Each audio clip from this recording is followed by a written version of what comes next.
Bueno, muy buenas tardes para todas y todos. Nos encontramos hoy nuevamente eh, eh, trabajando alrededor de la Cátedra Libre en este espacio del Departamento de Antropología y Sociología de la Universidad de Caldas, creado a raíz del paro nacional que iniciara el 28 de abril del año en curso y se prolongara por varios meses.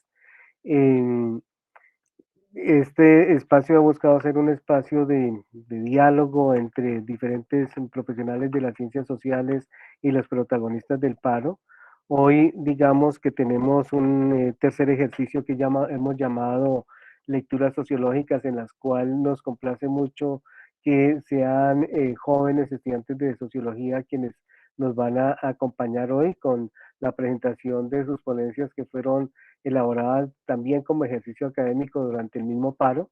Entonces tenemos, digamos, como objeto de estudio la movilización, en desarrollo de la movilización, realizada por jóvenes que fueron también, eh, este sector de la población también fue protagonista de esa movilización. Vamos entonces a seguir el siguiente orden. En primer lugar, vamos a escuchar a Juan Camilo, Braya y Sandra Milena con la ponencia que titularon ellos El miedo a la democracia, la instauración del terror y la indignación ciudadana en el paro nacional colombiano del 2021. Luego vendrán Brandon, Kelly Manuela y Cristian Felipe, quienes titularon su trabajo Paro Nacional Colombiano y sus diferentes tipificaciones por parte de dos canales informativos. Y finalmente, Judy Vanessa, Luis Felipe y Emanuel van a presentarnos su trabajo que titularon Primera Línea Jurídica y la Defensa del Estado de Derecho en Colombia. Después de las tres ponencias nos acompañará el profesor Rodrigo Santofimio Ortiz, profesor titular de la Universidad de Caldas, sociólogo él, que nos hará un comentario de los tres trabajos. Él ya los ha conocido, pero igualmente está ya aquí acompañándonos. Entonces, si me permiten, iniciemos entonces el diálogo. En esta oportunidad, digamos que, dado un poco la premura del tiempo, vamos a suprimir un poco, no vamos a hacer el acostumbrado homenaje a las víctimas de la represión oficial en la movilización ciudadana, más allá de esto que estamos haciendo de recordarlas y señalar cómo en desarrollo de la protesta y en las protestas de los últimos años ha habido una acción criminal por parte del Estado que se sale de todo contexto legal y de represión del Estado, del uso legítimo de la fuerza, cual ha sido el asesinato de jóvenes, el de protestantes, las detenciones arbitrarias ilegales, los abusos sexuales para las mujeres que protestan, y digamos, sumado a eso, un encubrimiento de la acción por parte de ministros y demás jefes de las instituciones que no han sido claros en el señalamiento y en llevar a la justicia a los responsables de estos hechos, sino que se han presentado diferentes maniobras de distracción. Entonces, aparte de este señalamiento de nuestro homenaje a las víctimas que se han presentado en desarrollo de la protesta social y nuestro rechazo a la acción oficial de encubrimiento de esas acciones y no de una acción ejemplarizante como les corresponde, no tenemos hoy otro homenaje a ellos que no sea esta expresión de indignación. Entonces, si les parece, podemos empezar con eh, Juan Camilo, Braya y Sandra y el miedo a la democracia, la instauración del terror y la indignación ciudadana. Entonces, por favor, Braya y compañeros, los escuchamos.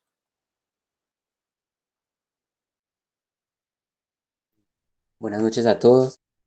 Pues como el profesor lo acaba de presentar, la ponencia que nosotros traemos el día de hoy busca explorar la relación que se da entre una emoción particular, el miedo, y la política. Esto pues en el marco de lo que fue la protesta social que tuvo lugar en el país hace ya algunos meses. Las emociones, pues es claro que son un elemento importante a la hora de orientar la acción. En el caso de la acción política, del miedo, entendido este como esa sensación de angustia que surge ante un peligro que se advierte como inminente, pues se puede hacer, por un lado, un uso político. Es decir, se puede buscar instaurar, mm, sí, se puede buscar crear una sensación de miedo dentro de la población, esto como estrategia para que aquellos que aparecen al frente del gobierno se mantengan en él. Un ejemplo, pues solo como por traerlo acá para hacernos una imagen, un ejemplo literario de esto, pues es esta novela gráfica de V de Venganza de Alan Moore y David Joy, en donde pues vemos cómo el partido que aparece al frente del gobierno hace uso de esta emoción que traemos acá a cuestiones del miedo, mm, como una forma de que la sociedad vea la necesidad o sienta la necesidad de que ese partido continúe aún en el poder, en el gobierno, porque supuestamente les brinda seguridad. Esto pues solo como un ejemplo. Pero por otro lado, el miedo, más allá de ese uso político del que se puede dar, pues, que es del que se puede hacer, puede surgir también dentro de aquellas personas que aparecen al frente de- del gobierno. Y pues esto es justamente lo que, como este par de cosas que acabamos de mencionar, es justamente lo que quería, lo que a partir de este trabajo que se realizó, se quería como mirar, ¿no? Ver un poco cómo el gobierno hace un uso de ese miedo a partir de la utilización de la fuerza de una manera excesiva o por medio de la estigmatización de la protesta social, llamándola, solo por poner un ejemplo, terrorismo, intensidad, ¿no? Como queriendo infundir un cierto miedo entre quienes protestan, pero a la vez como también estas personas que aparecen al frente del gobierno parecen sus acciones, ¿sí? De enviar fuerza desmedida para lidiar la protesta, parecen estar justamente como inspiradas en ese miedo que les da a esa protesta social. Entonces, sobre todos estos puntos, pues es sobre lo que trata esta ponencia, pues sobre lo que trabajamos y pues para llegar a establecer como esa relación entre esta emoción que es el miedo y la política, partimos de la siguiente pregunta, la que ustedes están observando, que es cómo se desarrolló la transformación del miedo en las relaciones establecidas entre gobierno y ciudadanía, esto en el marco del paro nacional del 2021. Para llegar a algunos hallazgos a partir de esta pregunta, pues tuvimos también como punto de partida un cierto planteamiento conceptual que a continuación mi compañera Milena les presentará. Bueno, entonces nosotros partimos del modelo Emoterras que construyó el profesor Carlos Eduardo Rojas, donde se relacionan de manera recíproca estos aspectos, las emociones, el territorio, los actores, en un tiempo, ¿cierto? Entonces partimos de la emoción del miedo y de el agente que provoca esa emoción, que en este caso lo analizamos desde el gobierno. Eh, una emoción que expresa instaurando ciertas medidas de terror por los agentes policiales, ¿cierto? Entonces, estas relaciones de emociones, territorio, actores y tiempos, como les decía, es una relación recíproca. Si bien a partir de esa emoción del miedo que en principio siente el gobierno, se transmite, se difunde a los actores sociales, a los agentes de la movilización, que cabe resaltar, pues de inmediato que son los actores que uno podría como calificar de sui generis porque son esos jóvenes y toda esa vanguardia del movimiento, pues de la población colombiana y unos jóvenes que no encuentran como muy bien un futuro o una forma de realizarse en las condiciones del país y que si bien no están organizados, mantuvieron durante mucho tiempo esa fuerza de la movilización. Entonces nosotros partimos de ese modelo, eh, viendo principalmente, como les decía, la emoción del miedo, que también como resaltaba Juan Camilo, es un miedo que surge ante un peligro que se advierte como inminente. Se objetiva en un territorio por medio de construcciones u otras clases de emplazamientos con las cuales un determinado actor, en calidad de paciente, busca protegerse, mientras que en calidad de agente puede provocar el miedo en otros recurriendo a intrusiones en sus respectivos territorios que por lo general son violentas y desembocan en el terror. Entonces, pues ya a continuación vamos a ver cómo se da esta dinámica en la movilización social. Partimos entonces de un miedo a la democracia, ¿cierto?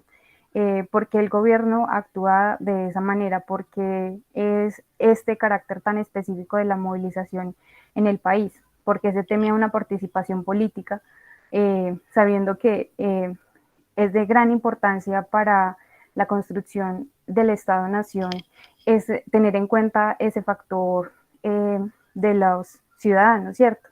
Entonces, para explicar esto, nosotros recurrimos a dos elementos.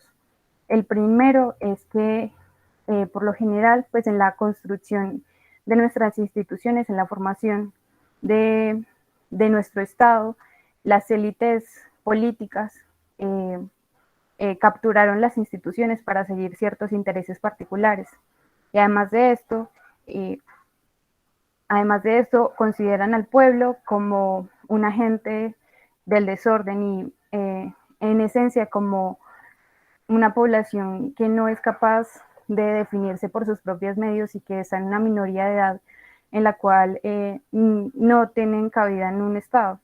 Entonces, estos dos elementos son los que nosotros como que centramos en lo que referimos a ese miedo a la democracia, una relación que se ha constituido de tal modo desde los inicios, incluso Santander decía que la expresión de la libertad de los pueblos es una anarquía y se requiere encauzar por una imposición ciega de una obediencia. Entonces, desde esta caracterización del sujeto colombiano y en esa formación de las instituciones que deciden realizar ahí sus intereses particulares, vemos ese miedo que se empieza a instaurar y que al ver la multitudinaria manifestación, porque en Colombia no tenemos tanto esas tradiciones, se empiezan a preocupar por perder esa legitimidad y esa posibilidad que tienen en sus instituciones de continuar ejerciéndolo de la manera en la que lo hacen. Entonces, como les decía en principio, además de pues analizar la emoción como tal, vamos a ver estas dinámicas de gobierno y la población que se manifiesta. Ya entonces Juan Camilo va a exponer cómo se provoca ese terror.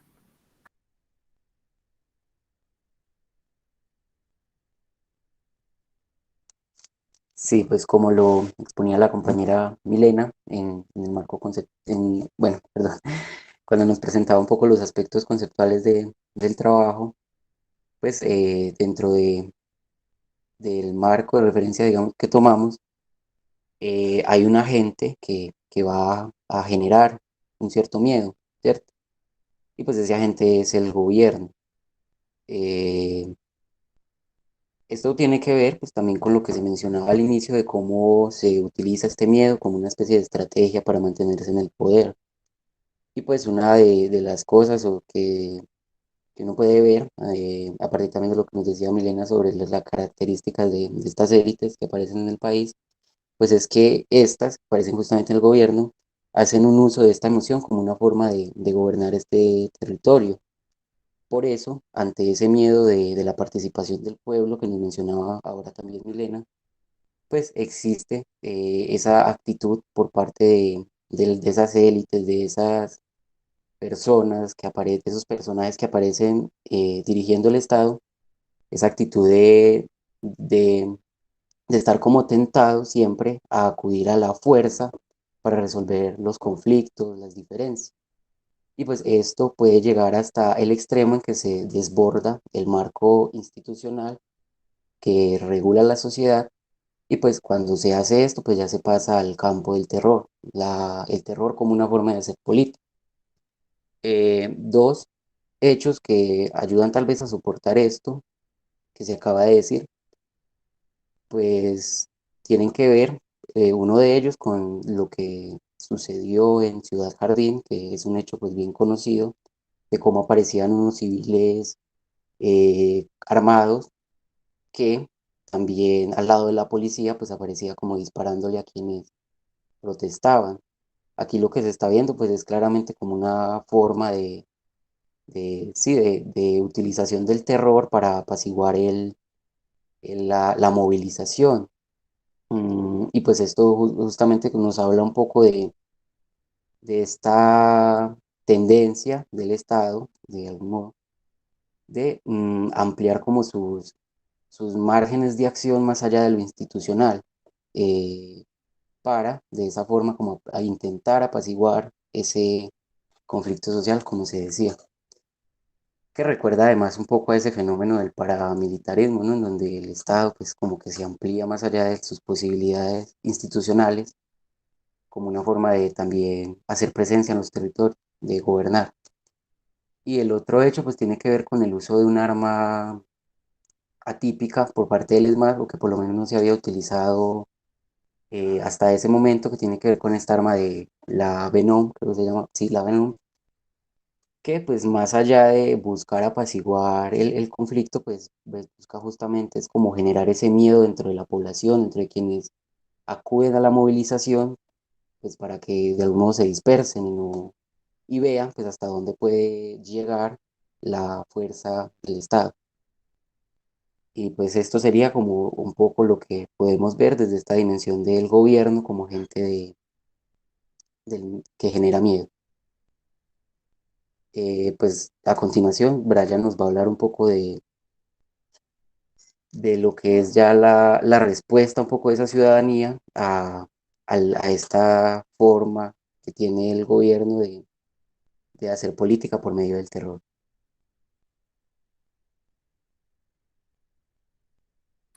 Bueno, digamos que no podemos aislar que, pues con todo lo que han dicho mis compañeros, cómo, digamos, la sociedad civil reacciona frente a ese miedo que quería generar, pues, el Estado.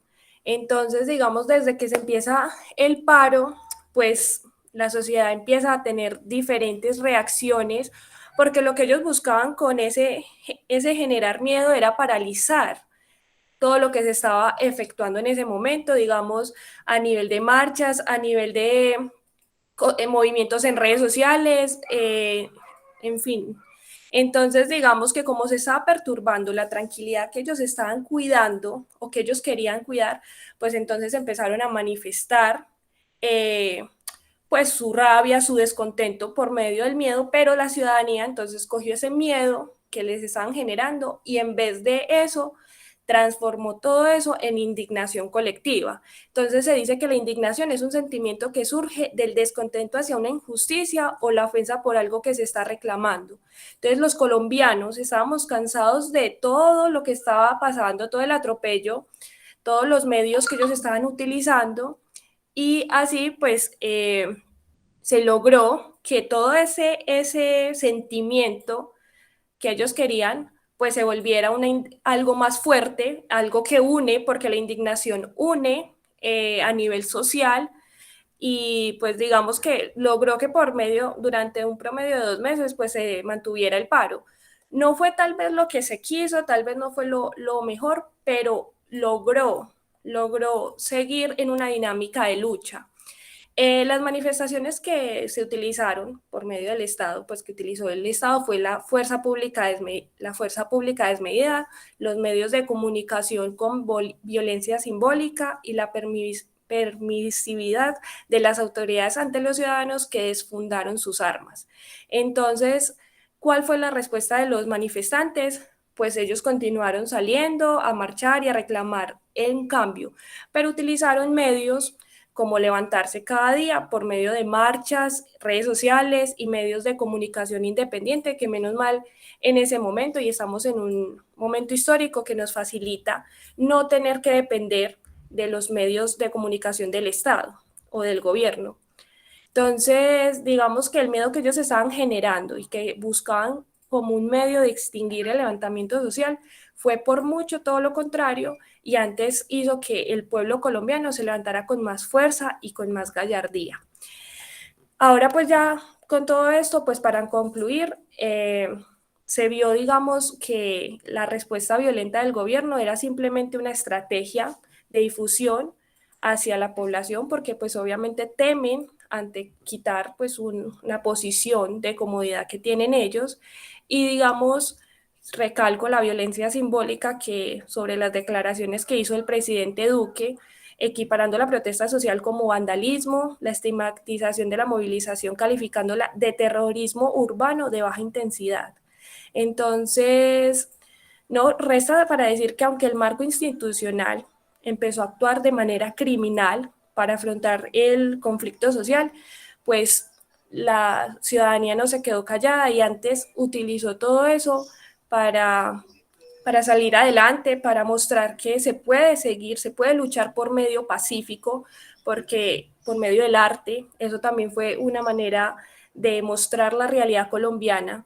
Entonces, pues nos gustaría y nos gustó mucho esta canción de La Muchacha, es una autora caldense, entonces, pues ya, para mostrarla.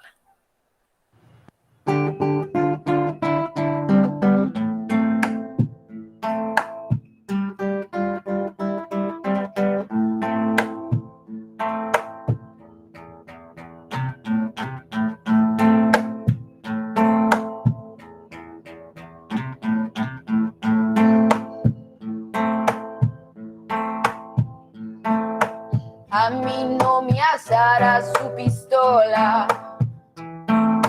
Yo también tengo hambre de matar. Pero a mí estos fierros no me gustan.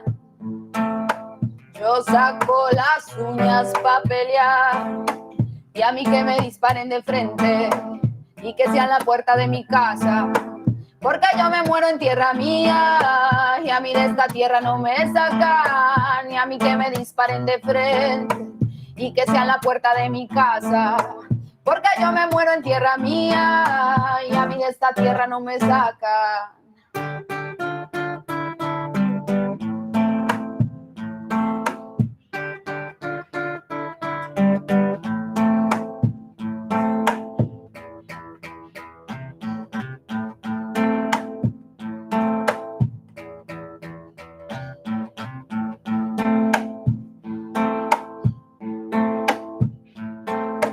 A mí no me calla su sevicia, ni sus máscaras de la maldad, porque vengo con combo azaroso, que no come.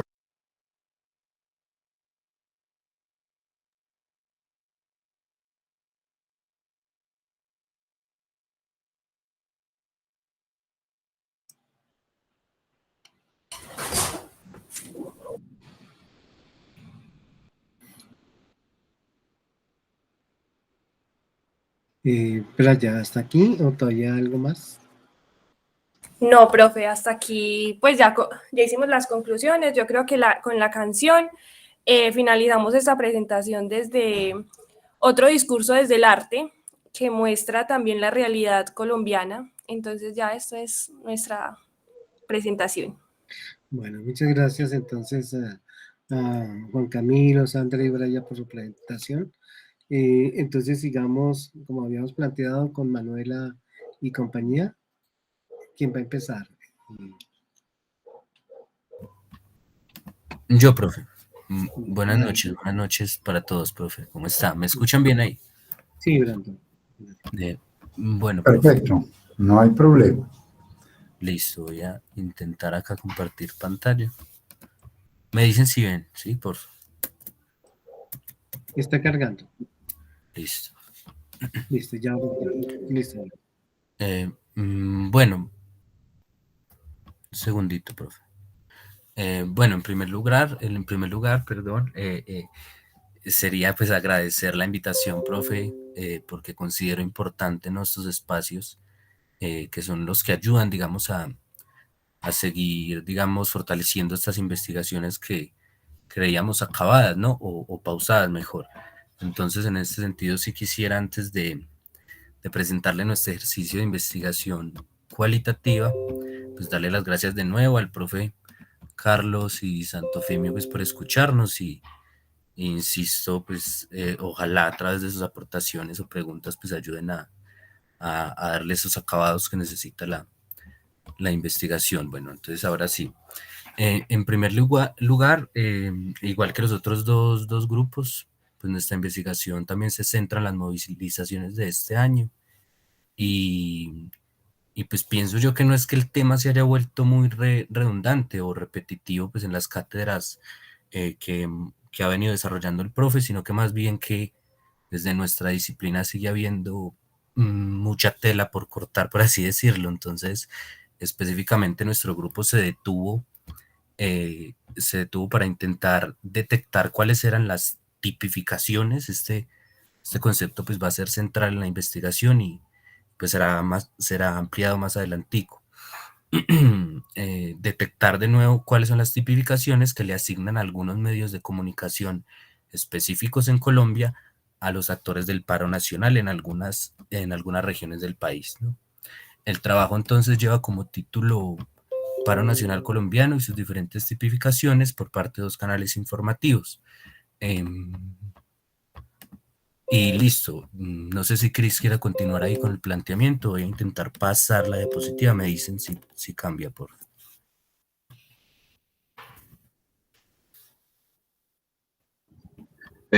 Buenas tardes para todos. Entonces, ya como había dicho el compañero, vamos a empezar. Entonces, primero que todo, como había dicho el compañero, el título de su trabajo es El Paro Nacional Colombiano y sus diferentes tipificaciones por parte de 2 canales informativos. Primero que todo, queremos establecer la definición del concepto de tipificación. Entonces, la tipificación es ese proceso de confiar en el conocimiento general como una forma de construir ideas sobre las personas y el mundo social. A medida que participamos en la vida social, la mayor parte de lo que se sabe de otras personas no toma la forma de conocimiento personal directo, sino más bien conocimiento general sobre el mundo social. Entonces, ya habiendo dicho esto, y entendiendo el concepto de tipificación, pasaría directamente al planteamiento del problema. Entonces, el planteamiento del problema dice así: en la construcción social de la realidad aparecen a menudo hechos sociales muy relevantes que pueden cambiar el rumbo o cotidianidad del actor lego en la estructura social. Como individuos de acción en nuestra rutina diaria, hacemos uso de la interacción y de esa producción y reproducción de la vida social. Asimismo, nuestra capacidad de actuar, poseer un modelo de conducta y pensar subjetivamente provoca en el individuo una acción social individual o colectiva. Sea en el ámbito político, social o económico, es aquí donde los medios de comunicación juegan un papel muy importante con sus distintas tipologías y formas de transmitir una noticia, además de su poder, obviamente, en la acción comunicativa. Por este motivo, se debe transmitir la noticia de una manera objetiva y lingüísticamente apropiada, sin ningún tipo de prejuicio o interés de por medio. Es aquí donde radica lo que verdaderamente queremos estudiar, y es ese contraste entre un medio de comunicación tradicional, como lo es el canal Caracol, y un medio alternativo, como lo es el canal 2.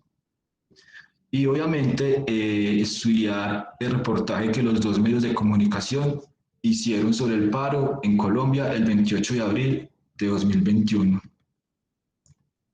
Entonces, ya dicho esto, me gustaría pasar a la pregunta del problema. Entonces, por este motivo decidimos formular la siguiente pregunta. Dice así: ¿cuál es la tipificación que otorgan los medios de comunicación Canal Caracol y Canal 2 a los protagonistas sociales del paro nacional colombiano que dio inicio el 28 de abril de 2021? También resaltamos en el trabajo el mayor problema que encontramos en la hecha de trabajo es el problema de los medios de comunicación en la objetividad de dar una buena noticia. Esa objetividad se debe tener en cuenta como requisito de la información. Toda información es un conjunto de datos y también hechos que se puede transmitir perfectamente sin ningún sesgo ideológico o emocional. Entonces, resumiendo un poquito, las noticias se deben impartir directamente, primero pensando en la objetividad y sin sesgos ideológicos, siendo transparente y limpio en dar la noticia. La objetividad también es una suma de subjetividades. Si en una noticia se logra aportar diferentes partes, el resultado es objetivo.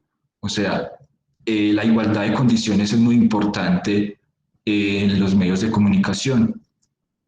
Igual que también da las noticias, la objetividad y el periodismo independiente, entre comillas, son adjetivos que utilizan los grandes medios, pero realmente encumbren sus propios intereses. O sea, no importa si es un medio tradicional, alternativo, siempre se debe a la noticia sin ningún interés propio. Entonces, ya dicho esto, ya la compañera Kelly continuará con los aspectos metodológicos y conceptuales. Listo, muy buenas tardes a todos. Como ya habían dicho pues anteriormente mis compañeros, está muy centrado el trabajo en cuanto a las tipificaciones. También con Giddens abarcamos o bueno, adoptamos el concepto de la persona legos, que son como estas personas o que somos personas que tenemos pues capacidad para vivir en sociedad, para desenvolvernos en ellas. Y entonces ahí es donde nos preguntamos que a pesar de que tenemos estas capacidades o esta manera natural de vivir en sociedad, surgen ciertas problemáticas como lo vimos pues en meses pasados o como lo seguimos viendo porque aún está en nuestra realidad colombiana. Que surgen problemáticas a pesar de que nosotros vivimos en sociedad. Entonces es como preguntarnos, bueno, ¿qué pasa aquí? O cómo también como agentes sociales, cómo lo solucionamos o cómo nos las arreglamos pues para seguir viviendo en sociedad. Ya con Berger y Luckman tendríamos como el aporte de ellos con las tipificaciones, que es como darle ese significado a las acciones humanas, o sea, que se expresan a través del lenguaje y cómo se presentan o cómo presentamos a esas personas por medio del lenguaje dichas acciones. Entonces, ya luego miramos también que estas tipificaciones, pues dicen los autores, que les dan un orden y como o sea, a darle orden a estas acciones, también de esta manera como que cogen o adquieren una institución y esto se procesa por medio de un proceso educativo. Ya en los aspectos pues, metodológicos hicimos pues tener en cuenta las fuentes brindadas por los dos medios de comunicación, Canal Caracol y el canal alternativo Canal 2. Y ya miramos pues detalladamente en las noticias que elegimos la percepción que tuvieron ante las personas que fueron pues de alguna manera representativas del paro nacional de Colombia y como pues también lo representan como ya había dicho anteriormente. Ya pues pasamos a los hallazgos que está a cargo de Cris y Brando.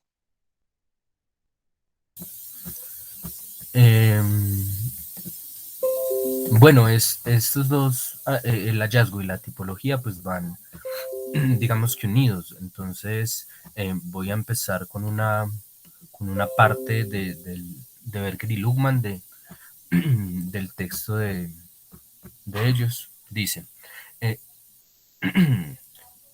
se tendrá como vía su aporte sobre las tipificaciones con sus respectivos significados sobre las acciones humanas que se expresan por medio del lenguaje, además que ayudan a darle orden y organización al mundo en que se construye socialmente. Bueno, cuando yo pienso en esta definición, pues pensaba o pienso a su vez en la pregunta de Kant sobre la forma en la que el hombre conoce el mundo. Y lo que Kant nos dice en general es que pues el hombre tiene dos facultades esenciales que juntas pues van a permitir conocer las cosas que aparecen como fenómenos en el mundo, ¿cierto? Lo primero, pues es la facultad que tenemos de sentir que pues la gran diversidad perdón, de cosas que están en el mundo, enmarcadas en el tiempo y en el espacio, dice Kant, ¿cierto? Y que son apreciadas además por el hombre. En este estadio, pues apenas, como dije, podemos apreciar o sentir estas experiencias. Y segundo, pues está la facultad que tenemos para entender estas experiencias. Habiendo tenido ya, dice Kant, una unión determinada de esa diversidad, lo que para él es la síntesis, ¿no? Bueno, es precisamente en este segundo momento y es por medio del lenguaje que se objetivan las experiencias en la realidad, ¿no? Ya que pues determinamos, empezamos a categorizar, a conceptualizar esos fenómenos, a tipificar, según Berger y Luhmann, ¿no? Y para luego hacer juicios sobre ellos. Bien. Lo que Berger y Luhmann nos va a decir es que el lenguaje pues se usa para objetivar esas experiencias, pero se basa en la vida cotidiana. Además, también digamos que toma referencia para para interpretar estas experiencias que corresponden no solo a la vida cotidiana, sino a las zonas limitadas de significado, dice él, ¿no? Dicen ellos. También a su vez pues van a advertir que la realidad pues se va deformando cuando empiezo a emplear un lenguaje específico para interpretarla. Y pues vale la pena esa apreciación aquí, porque si Kant nos dice que la realidad del mundo no es tal y como se nos aparece, sino más bien tal y como la sentimos, pues en un primer momento pues casi que uno podría decir que la concepción de la realidad es arbitraria para cada quien, ¿no? Pero esto es otra discusión, no sociológica ya, ¿cierto? Pero que además dice Berger y Luhmann que la realidad no es tal y como es, sino como se interpreta por medio del lenguaje. Entonces, aquí es donde nosotros nos detuvimos para pensar en la forma en la que se interpreta, perdón, el paro nacional por los medios de comunicación.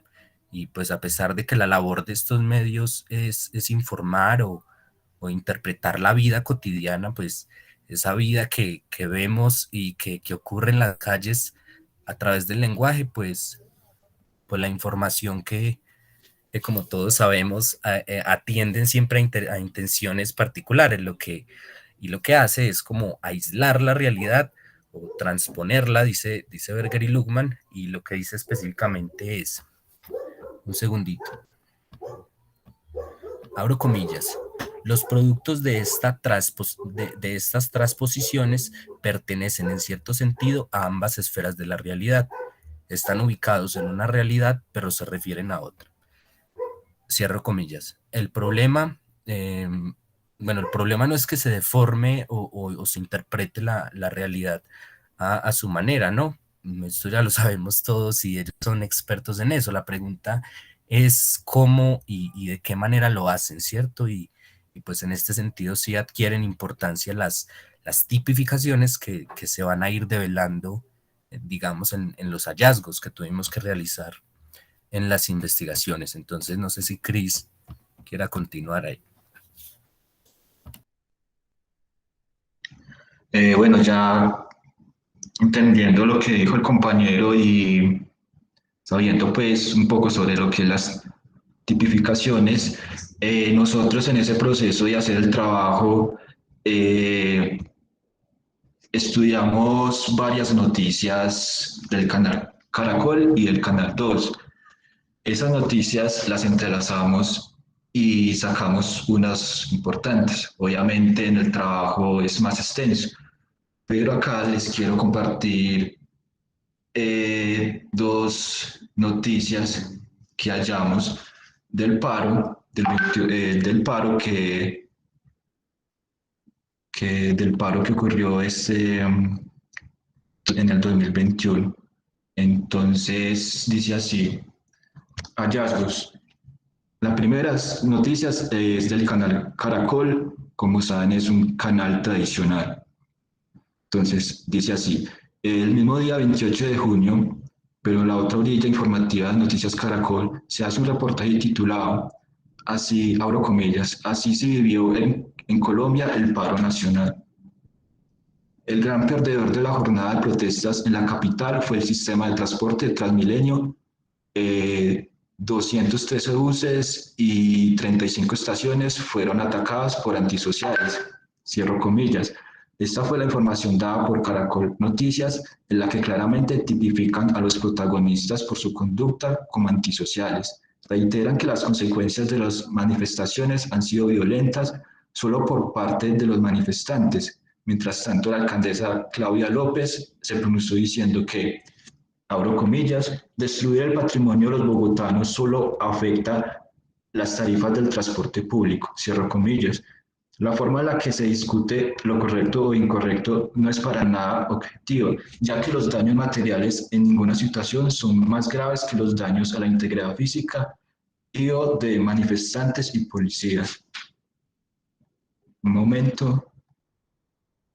Estas noticias siguen evidenciando cómo el canal Caracol evade las vivencias de las movilizaciones sociales, tipificando como violento o vándalos a las personas que ocasionan daños en las estructuras institucionales, que repercute en la economía del país, pero oculta la cifra de muertos, desaparecidos, agredidos y motivos exactos del por qué se genera tal realidad en el país colombiano, puesto que este lado de la moneda lo presenta con detalle el canal alternativo de Cali. Entonces ya escuchando, habiendo dicho ya la noticia del canal Caracol, pasamos a la noticia del canal 2, es un medio alternativo, también es de Cali, y dice así: personal de misión médica en Andrés Anín denuncia cómo la policía y el SMAT queman vivo a un joven. Con el titular de la noticia, es: denuncian del personal de misión médica el 10 de junio de 2021 en la ciudad de Cali, Colombia. Entonces, como había dicho anteriormente, la fuente es el canal 2, la descripción de la entrevista dice así: en la entrevista se puede ver dos actores principales, el periodista y una mujer que cuenta los hechos del personal médico. Se nota un profundo miedo por parte de la enfermera, ya que decide no mostrar su rostro. Pasando ya al desarrollo de la entrevista, empieza el periodista nombrando el punto central, hora exacta, además de las acciones que hacían los manifestantes donde ocurrieron los hechos del siniestro, y un injustificado atropello y exageración de violencia por parte de la fuerza pública. Ahora bien, la entrevista empieza a narrar los acontecimientos donde ella es partícipe. Narra cómo la policía y el SMAT llegaron al lugar agrediendo y golpeando a las personas sin importar sexo y edad. Cuenta cómo disparaban toda clase de artefactos y continúa indicando cómo presenció la agresión a un joven llamado Steven. Después de una inhumana paliza, el joven fue quemado y arrojado en llamas a un caño. Cuenta la enfermera que hay muchos desaparecidos, más de 35, entre ellos el joven desaparecido que nombré al principio. Al final expone su miedo y la injusticia inhumana de actuaciones de la fuerza pública. Finalmente da algunos recursos para la comunicación de las familias del joven, ya que son de bajos recursos y no tienen para la sepultura digna, vista desde sus mismas creencias y tradiciones.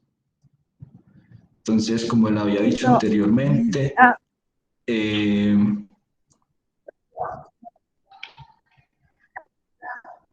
sí. Aprovecho la pausa para recordarles que se les acabó el tiempo, 3 Entonces, minutos para redondear, por favor.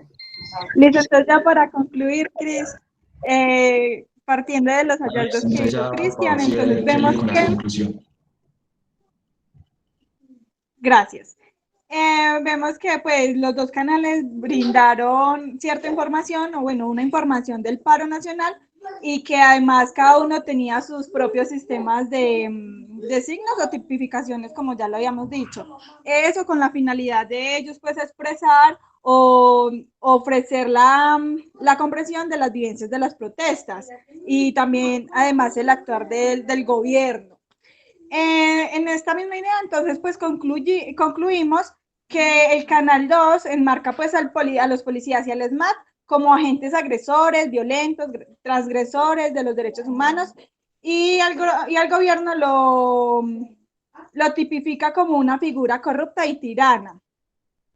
Además, ya las tipificaciones de los manifestantes pues ya los presenta como unas personas cansadas que exigen sus condiciones y pues además oportunidades como para esa vida digna que estábamos exigiendo en medio de las movilizaciones. Además, este canal prioriza la destrucción de las vidas humanas pues que provoca la fuerza pública. Ya en el canal 2, ven, el canal Caracol, qué pena, se invierte en estas categorías, pues los manifestantes ya son los violentos, los terroristas, y las demás tipificaciones como los de capucha y bueno, y todas estas somatizaciones que hacen para quitarle el sentido verdadero a las marchas, y además recalcan pues como el heroísmo de la fuerza pública por restablecer el orden, y al gobierno también como un proveedor de dichas exigencias.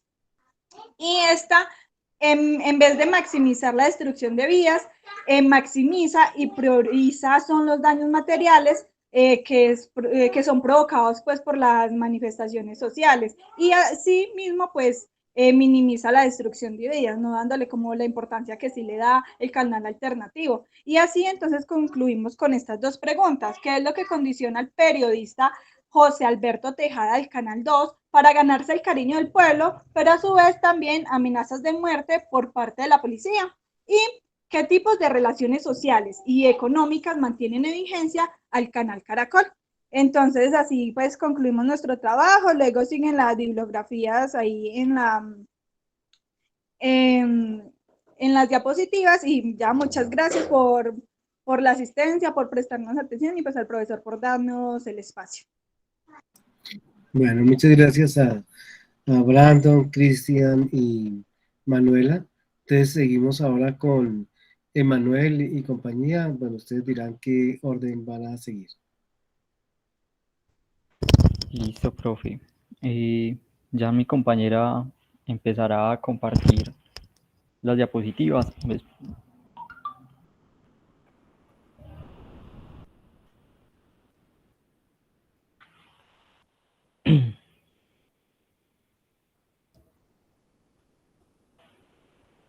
¿Me pueden confirmar, por favor, si están viendo mi pantalla?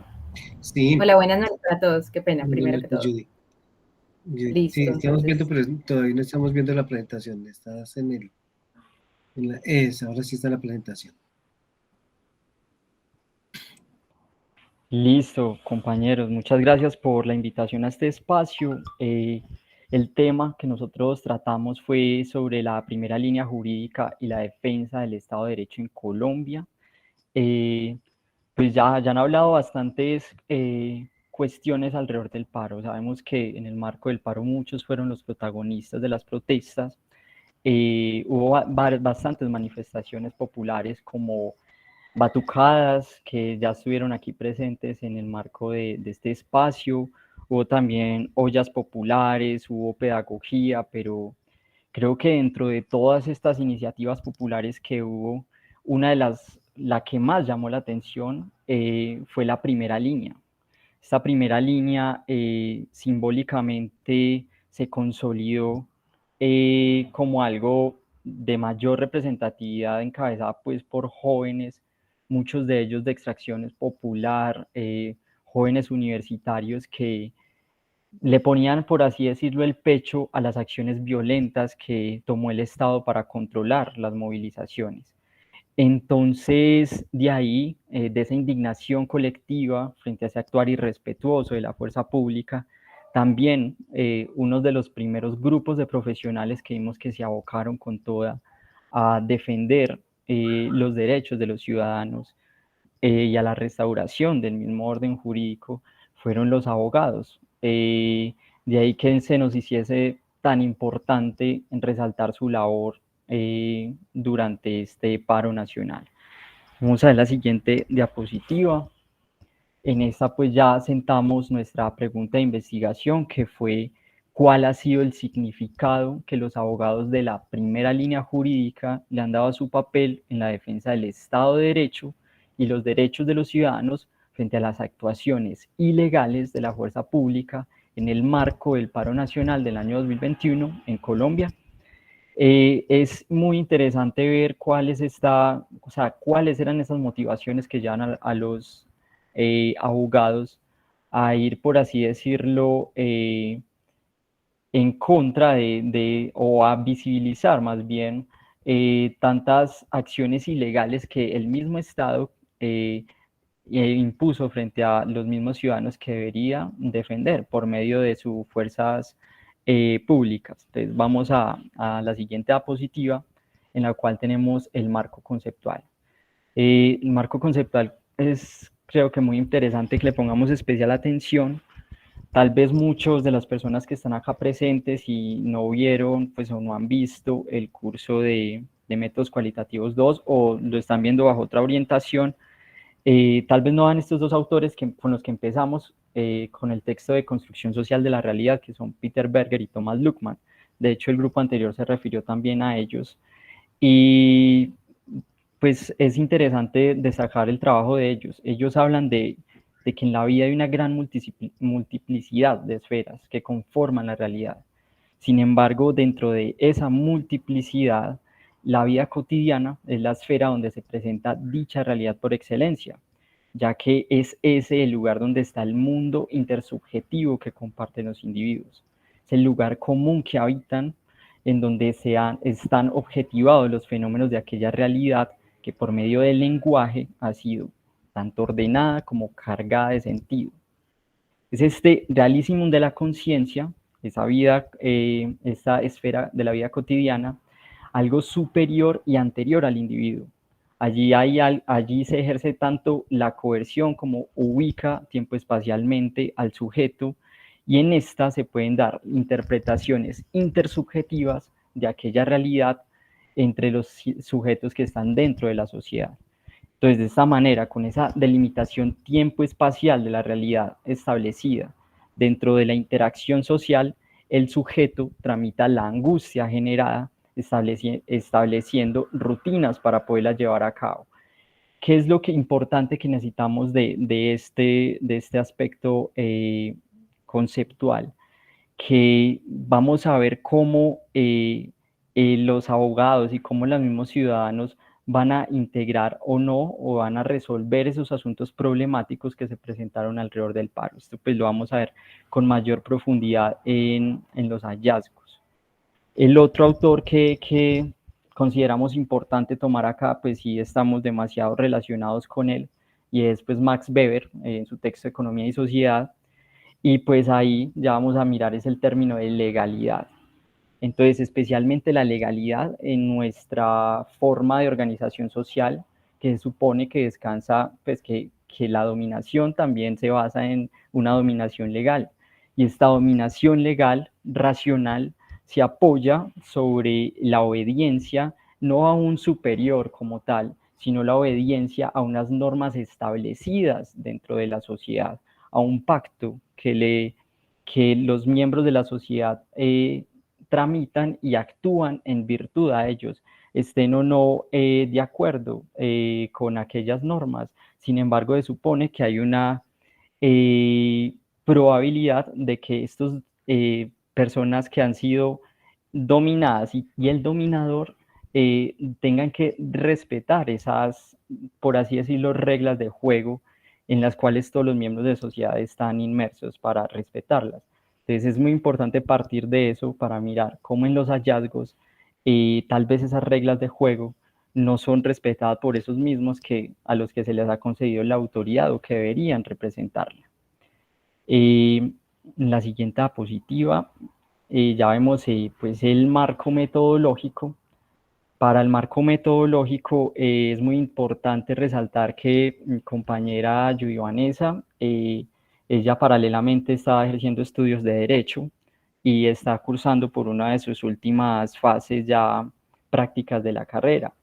Sin embargo, mientras estaba, por así decirlo, en ese octavo semestre, ella estuvo apoyando, por así decirlo, aquella línea jurídica, la primera línea jurídica.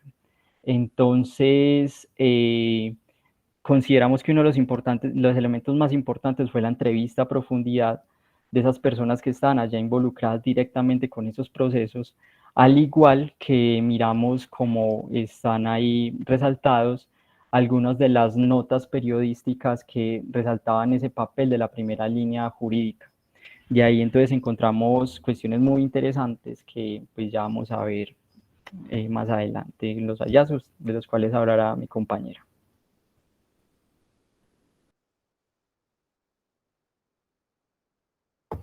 Bueno, me salió un momento para prender la cámara como para mayor interacción con ustedes y ya vuelvo a presentar nuevamente.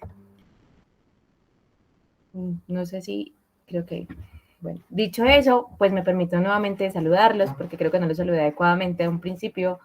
Buenas noches para todos, agradezco profesor por la invitación que nos hace para presentar pues nuestros trabajos investigativos, me parece un espacio muy importante para presentarlos y que otras personas pues conozcan lo que hemos venido desarrollando y más para un tema tan vigente como lo fue el paro nacional. Entonces, bueno, como ya dijo mi compañero al finalizar su presentación, los hallazgos se basaron esencialmente de lo que pudimos extraer de entrevistas realizadas a personas que hicieron parte de la primera línea jurídica o que se abocaron a la defensa de diversas manifestantes o diversos personajes o protagonistas del paro nacional 2021. Pero antes de decir cuáles fueron como los hallazgos específicos que se encontraron a través de esas entrevistas, es preciso conectar el tema de los autores mencionados ya por mi compañero Emanuel. Si bien Berger y Luhmann nos hablan de la cotidianidad como la esfera por excelencia en el cual pues nos movemos todos como individuos y como sociedad, el paro nacional fue algo que rompió con esa cotidianidad en un principio, porque pues era una situación completamente diferente a lo que estaban acostumbrados en Colombia y más dentro de una pandemia. Sin embargo, con el pasar de los días se fue volviendo cotidiano la violación sistemática de los derechos de las personas que se manifestaban pacíficamente. Esa cotidianidad que fue adquiriendo un poco, pues los días transcurridos en el paro, afectó una esfera cotidiana de los abogados, que es la legalidad. Es decir, los abogados están acostumbrados al cumplimiento estricto de la ley, comúnmente se les llaman leguleyos, porque dicen que mueren por un inciso, es decir, la profesión jurídica se basa en el cumplimiento exacto de lo que dice la normativa, tanto constitucional como legal. Sin embargo, en el paro nacional había una ruptura con esto, porque se estaba dando totalmente lo contrario, se estaba dando es un incumplimiento de la normativa legal y constitucional. Entonces, para ellos fue como un choque, para muchos de ellos, porque no es bueno generalizar, fue un choque esta nueva situación que se estaba viviendo del paro, no solamente en su vida personal, porque pues era una situación que estaba afectando a la ciudadanía en general, sino también en su profesión, porque se estaban viendo cosas contrarias al derecho y que podían ser consideradas inclusive absurdas. Entonces vemos cómo en ese momento hay, sí, una ruptura completa con la cotidiana, no solamente en lo personal, sino también en lo profesional, y en lo profesional específicamente porque se estaba dando una ilegalidad abierta y flagrante entre las situaciones que se estaban cometiendo al interior del paro nacional por parte de las autoridades. Dejando eso en claro, es preciso decir que los abogados no se inclinaron a ir en contra de una legalidad establecida, o sea, ellos no querían, digamos, acabar con la constitución política o, bueno, los abogados de la primera línea. Cuando hable de abogados, quiero pues que entendamos como los abogados de la primera línea, pero pues para evitar extenderme y decir abogados de la primera línea, entonces me referí solamente a los abogados. Los abogados no buscaban, digamos, ir en contra de un orden legal o de una dominación legal, como lo dice Weber, o una legalidad, sino que buscaban precisamente era que se cumpliera esa legalidad. Por ejemplo, que se cumpliera el derecho a manifestarse pacíficamente que está consagrado en la Constitución, que se cumplieran los procedimientos que están establecidos en el código de policía, que no fueran en contra de eso. Ellos nunca buscaron romper un statu quo que se supone que en el deber ser debería estar, valga la redundancia. No buscaron como una revolución o una reforma.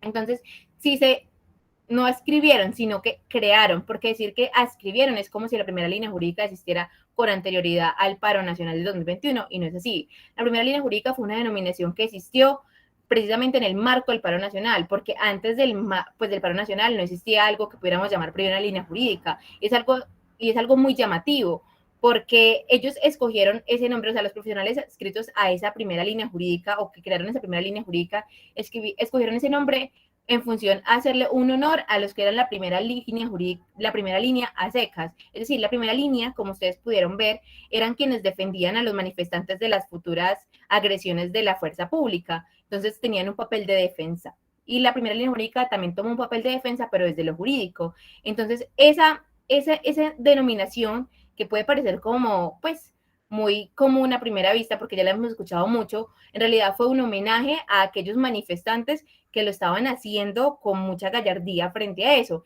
Entonces, ellos lo que buscaban, además de defender a los manifestantes que estaban siendo torturados, bueno, que estaban cometiendo atrocidades en contra de ellos, era defender un Estado legal, un Estado de derecho, un Estado conforme a unas leyes nacionales e internacionales que debían respetarse y que durante más de 2 meses se fueron irrespetando paulatinamente por quienes deberían velar por su respeto constante. Entonces, por eso es que surgió esa denominación y por eso esa necesidad de crear. Pero mi compañero Emanuel explicó cuál era el motivo de esta investigación o cuál fue como la intención que tuvimos en hacer la investigación, y yo creo que pues la pregunta de investigación lo recoge, y es determinar cuáles son los móviles para que un abogado o un profesional de lo que se llama una profesión liberal decidiera defender a un ciudadano sin ninguna retribución económica. Se supone que los abogados siempre están prestos a defender el statu quo o a defender a las autoridades. Sin embargo, en este caso fue todo lo contrario. Los abogados se buscaron fue defender a unos manifestantes que no les iban a dar ningún sueldo, no les iban a dar ningún salario. Y coincidencialmente en las entrevistas que hicimos, encontramos que todos los que, pues aquí en Manizales, porque las entrevistas fueron realizadas aquí en Manizales, que todos aquellos que pertenecieron a la primera línea jurídica compartían las razones por las cuales los manifestantes marchaban, o sea, tenían un sentimiento en común. Y muchos de ellos decían que las razones también por las cuales se abocaban a defender bajo la denominación de primera línea jurídica es que consideraban que eran más útiles en la defensa jurídica que como un manifestante más marchando. Si bien con eso no se descalifica que quienes marcharon pues fueron muy valientes y fueron un papel importante dentro de todas las manifestaciones, ellos consideran que su profesión estaba más al servicio social en tanto a la defensa de aquellos que eran acusados por actos vandálicos o ilegales. Entonces fueron como los móviles que incitaron a que esas personas asumieran esa representación judicial, a pesar de que muchos decían que eso les costaba pues mantenerse como tranquilos porque sentían constantemente un miedo de ser atacados, porque conocemos pues cuáles son como el destino que le espera a muchos que defienden los derechos humanos. Bueno, en los hallazgos de las entrevistas que realizamos, también fue importante encontrar de que la primera línea jurídica, aunque a prima facie puede parecer algo del derecho penal, porque digamos que defendían a los estudiantes que eran detenidos o a las manifestantes que eran detenidos en centros de detención o en CPT, bueno, en CTP y todo eso, no solamente fue en lo penal, también se dio como una primera línea jurídica, aunque no se toma tanto esa denominación, en lo administrativo, porque a muchos manifestantes les imponían multas solamente por el hecho de manifestarse. Entonces, como que siguieron esa línea administrativa para intentar que esas multas fueran anuladas.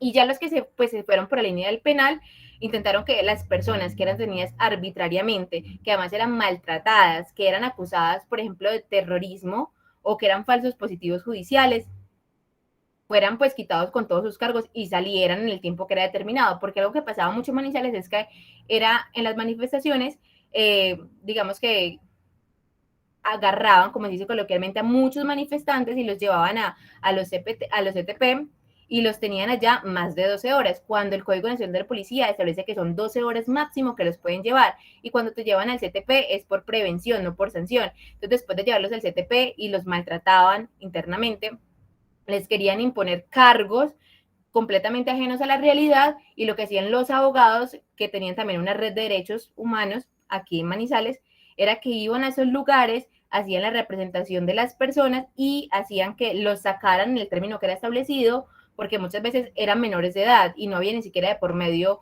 un policía de infancia y adolescencia, cuando la ley lo exige, que en caso tal de que sea un menor de edad que se aprende, tiene que ser un policía de infancia y adolescencia, y no lo hacían. Entonces ellos lo que hacían era cumplir la normativa para que sacaran a esas personas sin ningún tipo de denuncia penal o sin ningún cargo.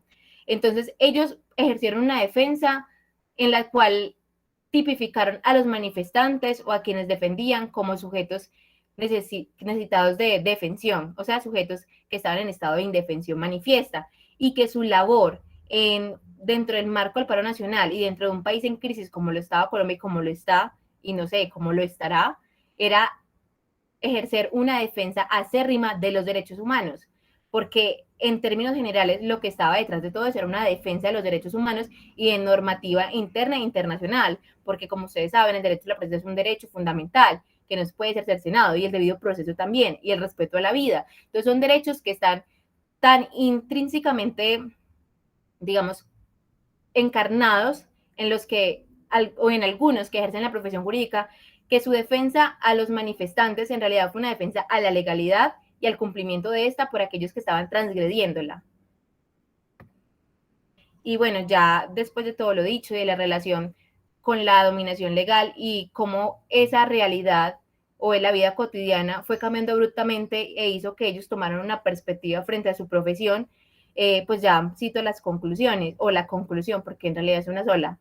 Dice, los abogados de la primera línea jurídica nunca se abocaron a desafiar un orden legal o a ir en contra de una denominación legal racional, siguiendo los conceptos que nos da Weber, sino que siguiendo lo planteado por Berger y Luhmann, resignificaron su profesión frente a una cotidianidad que se les impuso abruptamente y frente a unos otros que adquirieron una tipificación especial en la que se les añadió la característica de indefensión, por lo cual, en aras de cumplir con la labor social que demanda del abogado un país en crisis y con el firme propósito de defender la legalidad y la dominación legal, aunque esto haya sido percibido por estos profesionales de manera tácita, enunciados como es que los policías no saben nada de la Constitución y sus preceptos. Los profesionales del derecho de la primera línea jurídica ejercieron una defensa acertada y en función del respeto a los derechos humanos de los manifestantes, en especial del derecho a la protesta, contribuyendo con ello a la salvaguarda del Estado de Derecho o, como lo anuncia la Constitución Política de Colombia, del Estado Social de Derecho. No sé si tienen alguna duda y nada, muchas gracias por escucharnos y por el espacio. Judy, Manuel, muchas gracias. Demos paso primero al profesor Rodrigo Santofimio con sus comentarios y luego sí pasamos como a las preguntas del público. Profesor Santofimio, lo escuchamos. Buenas tardes, nuevamente agradecer por la invitación al evento, que me ha parecido interesante. ¿Y qué tiempo tendría, profesor Carlos? Porque veo cosas tan interesantes que de pronto me puedo explayar de manera exagerada y no quisiera, igualmente porque los expositores han sido muy cumplidos, digamos, con el tiempo. ¿Qué tiempo podríamos mirar para cada una de las intervenciones, no? Bueno, primero, Judy, si por favor dejas de compartir pantalla. Rodrigo, los mismos 20 minutos Perfecto. total, si le parece bien. Y si quiere yo le aviso unos 5 minutos antes o 2 minutos Perfecto, antes. me parece bien, sí, creo que es lo justo y igualmente para ser coherentes también con cada una de las intervenciones. Entonces me voy a referir, entonces en particular entonces a la primera, que es el miedo a la democracia y la instauración del terror y la indignación ciudadana en el paro nacional colombiano del 2021, ¿no? Cuyos expositores han sido Juan Camilo Alzate, Brian Dan Naranjo y Sandra Milena Díaz. Allí me parece una exposición, bueno, uno lee los textos y regularmente se encuentra que los expositores, digamos, la exposición, si bien no es otra cosa, pues ilumina mejor, es decir, da unos elementos mucho más interesantes de los que uno a veces encuentra en los textos que siguen siendo por su característica escrita, pues plano, ¿no? Allí me parece que hacen dotes exponen unos elementos bien interesantes y eso es lo que quisiera subrayar. Creo que la articulación a la categoría de emociones me parece muy importante y muy importante en la medida en que dejan traducir la idea de que hay un intento por parte de la fuerza pública en generar, en plantear o exponer, digamos, el miedo y el terror, claro, en la medida en que plantean que allí hay unos vándalos, como queda en otra exposición, unos, digamos, unos terroristas, digámoslo así, que incluso como se señalaba incluso también por los medios de comunicación. Entonces, evidentemente ese tipo de encuadre de generar miedo y terrores para espantar, como lo han dicho ustedes, por supuesto, y ciertamente, digamos, la respuesta de los jóvenes, y allí ha sido al contrario, más envalentonado, más indignación y más fuerza o más lucha a través de la capucha, como se decía por ahí en algunos epígrafes, que me parece claro y ustedes han logrado traducir esa idea, esa tensión. Pero diría un poco en la crítica que esos elementos han sido reiterativos. Yo veo en la exposición que hay, bueno, en lo escrito, claro, aquí no se acentúa mucho la idea, digamos, de una élite. Yo me apartaría de esa concepción y más bien es como una cierta reiteración en la forma de lidiar la fuerza pública, en este caso la policía. Bueno, por fortuna no metieron la tropa allí, es reiterado en las anteriores manifestaciones. Aquí esencialmente ha sido la policía, ha sido el SMAT o la fuerza pública en general, y en ese sentido, evidentemente, ese tipo de consideración, ¿no? o de expresión a través del miedo y el terror, ¿no? Entonces, ese es un elemento que de pronto habría, pues por lo menos no lo comparto en los términos de una élite. Eso me parece que es una fuerza pública que ha lidiado y que está inserta todavía, eso de pronto habría que mirarlo con más detalle, ¿no? En lo que uno llama, pues, una especie de guerra fría del enemigo interno. Eso es lo que queda a mi criterio y por supuesto diría yo que ese elemento debió también de alguna manera resaltarse. Y bueno, ya vienen otras consideraciones que los sociólogos y ustedes ya prestos a hacerlo dentro de poco, pues van a de alguna manera también a reiterar. Ha habido una clasicidad en términos de mostrar pues el tema de las élites, el tema de una democracia más formal que real, como lo decía nuestro amigo Montaña Cuellar, ¿no? Y esos elementos, un miedo a la democracia, totalmente de acuerdo con la tesis que planteara alguna vez para el caso de Estados Unidos de nuestro amigo Chomsky. Y ese me parece que es el elemento, pero yo insistiría que más una fuerza pública que sigue viendo en las expresiones de inconformidad, en las manifestaciones de inconformidad, por supuesto ya expresadas allí en términos de su origen y de sus causas, como el enemigo interno. Entonces es un elemento que yo recuerdo de viejas tradiciones, ¿no? Incluso el ejército hoy ha sido superado y, como lo ha dicho Francisco Leal Buitrago, ¿no?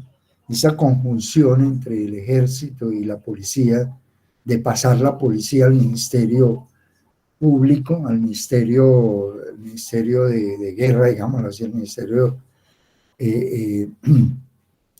ha sido fatal, ¿no? Terminó contaminando allí fuertemente y ese también es uno de los reclamos que ha hecho. Entonces me parece que allí se obvia ese elemento que me parece que sigue siendo central, las características de una policía todavía de alguna manera afectada por el enemigo interno, la Guerra Fría, y entonces allí ciertamente encara esa realidad con el terror, como lo pudo haber hecho el ejército en cierto momento con las manifestaciones en cierta época. Entonces allí me parecería que habría que hacer el énfasis y no tanto pues un poco en la idea de un orden elitista, que ciertamente el temor o el miedo, en este caso al pueblo, porque eso se podría dar en otras condiciones. A mí me parece que en ese sentido, pero en general es una apuesta bien interesante y veo allí unas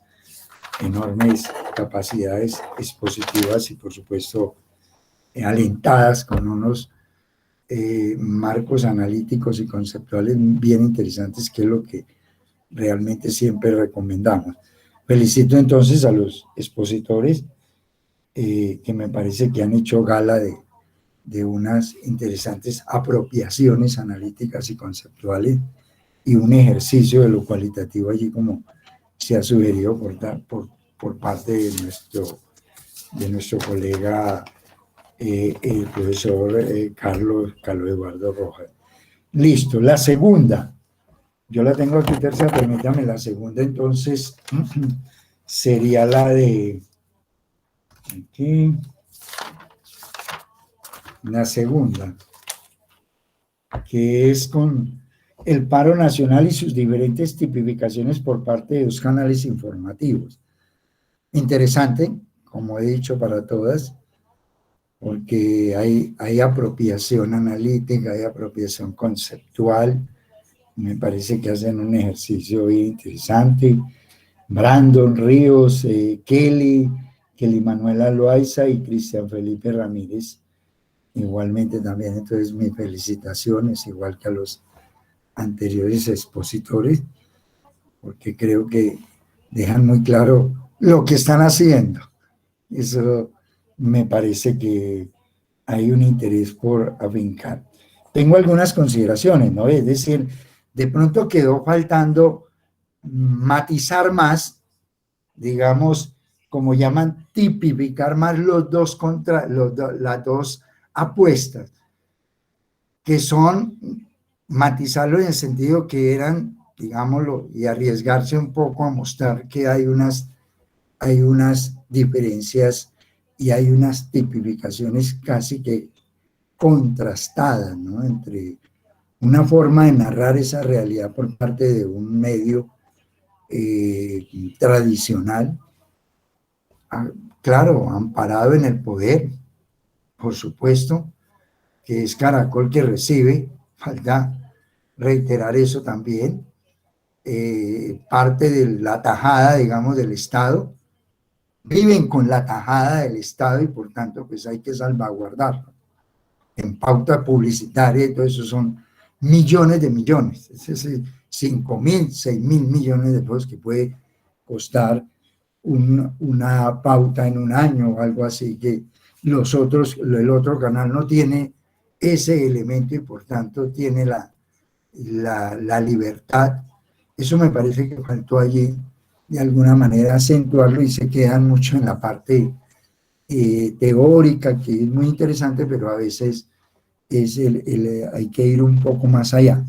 Ese sería, pero me parece que los encuadres y la forma en que se tipifican por parte de un medio en relación con el otro queda muy claro, pero faltó acentuarlo mucho más en términos de esas apuestas que hacen los periodistas independientes por tratar de dar una idea, una narrativa, de mostrarle una narrativa al público que ciertamente va más allá, o por lo menos genera cierta concienciación, podría ser, en esa opinión pública que necesita también ser reflejada o ser mostrada otro tipo de realidad. Eso me parece interesante allí porque ayuda también a este tipo de mirada que necesitamos hacer esas narrativas a partir de esos medios de comunicación alternativos, ya no alternativos, digamos, independientes, que sería la palabra allí, con periodistas también independientes y arriesgados, como lo dejan ver ustedes allí, amenazados, y en medio de eso tienen la capacidad de ponerse casi, digamos, medios de comunicación en primera línea, podríamos llamarlos así. Eso me parece que ustedes lo verán algunos periodistas en algunos medios que igualmente no son independientes, pero que hacen un trabajo a veces en condiciones insulares, pero que son importantes, eso me parecía. La forma de tipificación, vándalo, encapuchados, violentos, nos faltó, por supuesto que debió haber también aparecido por ahí terroristas, etcétera, etcétera, y que hunde raíces, no pierdan de vista eso. Eso es un poco también otra acotación, no pierdan de vista que hunde raíces en una tradición igualmente de vieja data. Yo recuerdo en mi época de jovencísimo, ya hace muchos años, por supuesto, encontrar en algunas poblaciones esas especies de se busca, ¿no? A este bandolero. Ya Michel Bouvel nos mostraba, nos enseñaba cómo las páginas sociales de los sectores populares, rebeldes y todo, pues es las páginas judiciales, ¿no? Al final del periódico, asesinado alias Caremuerto, decirlo así. Pero el sociólogo tiene que ir un poco más allá para tratar de demostrar que esa forma en que se tipifica, como ustedes lo muestran allí, es tomar partido sobre esa realidad. Y me parece complicado, y me parece que estos ejercicios deben orientarse un poco en hacer esos encuadres un poco más contrastantes, ¿no? Porque allí se está tomando partido y es necesario para que igualmente la opinión pública vaya acentuando también una posición y otra, ¿no? Es allí donde se está jugando, como decía Martín Barbero, con esos públicos, esas audiencias que es necesario afectar. Y allí me parece que el encuadre que ubican usted resulta bien interesante. Me felicito igualmente también. Ese sería que faltó un poco más acentuar ese contraste entre uno y otro, que por supuesto es de contraste, y también esa tensión que van a generar en la opinión es importante también llamar la atención allí, porque eso es lo que está en juego finalmente, ¿no? Tratar de, y acentúa que eso que hacen los jóvenes, esas manifestaciones, realmente también a través de este tipo de tipificación lo que hace es negarla, y también hay medios que pueden ir construyendo otras narrativas para darle no solo legitimidad, como lo vamos a ver en la otra apuesta que hicieron, sino también que ese elemento. Además, una cosa para todos los estados, insistir mucho que me parece que hay un antes y un después de lo que hemos vivido, lo que vivimos, acerca de la forma de las nuevas apuestas que se están haciendo reivindicativas y de lucha de los jóvenes particularmente hacia nuevos horizontes de confrontar, por supuesto, el poder y, por supuesto, entrar en una puja allí, en una lucha por nuevas formas de presentarse, ¿no? Y finalmente, la de los jóvenes, Judith Vanessa Casanova, Luis Felipe Peña y Emmanuel Sánchez, que primera línea jurídica me parece interesante. Eso acentúa lo que hemos dicho un antes y un después. Faltó acentuar ese elemento porque aparecen nuevas apuestas, y eso sí es bien interesante, ¿no? Nuevas apuestas, primera línea jurídica, eso no, como primera línea de las madres, primeras, no solo porque estuvo también, por supuesto, la respuesta fuerte también de los jóvenes en términos de sus reivindicaciones y de sus luchas, por supuesto también la idea de esas apuestas que vimos y que nos las muestran en otros escenarios, en particular la primera exposición acerca de que no todo era violencia, por supuesto, no todo era tensión allí o apuestas de fuerza, sino que también los performances y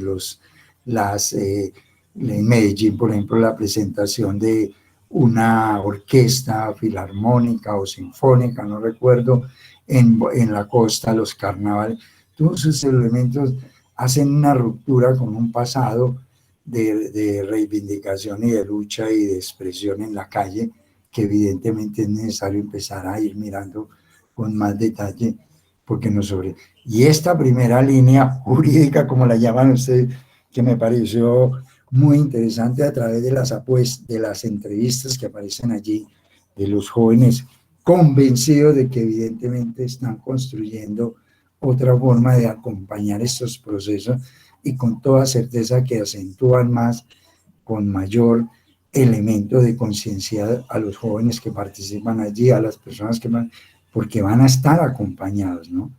Porque van a estar, lo que decía Judy acerca de acompañarlos allí donde los llevaron, por favor hay que registrarlo, en fin, todos esos elementos me parece que empoderan, como se suele decir coloquialmente a veces, o es un concepto que evidentemente empodera este tipo de cosas que por supuesto que en Europa ya hace rato vienen jalonando estas nuevas, y sobre todo en América Latina, ¿no?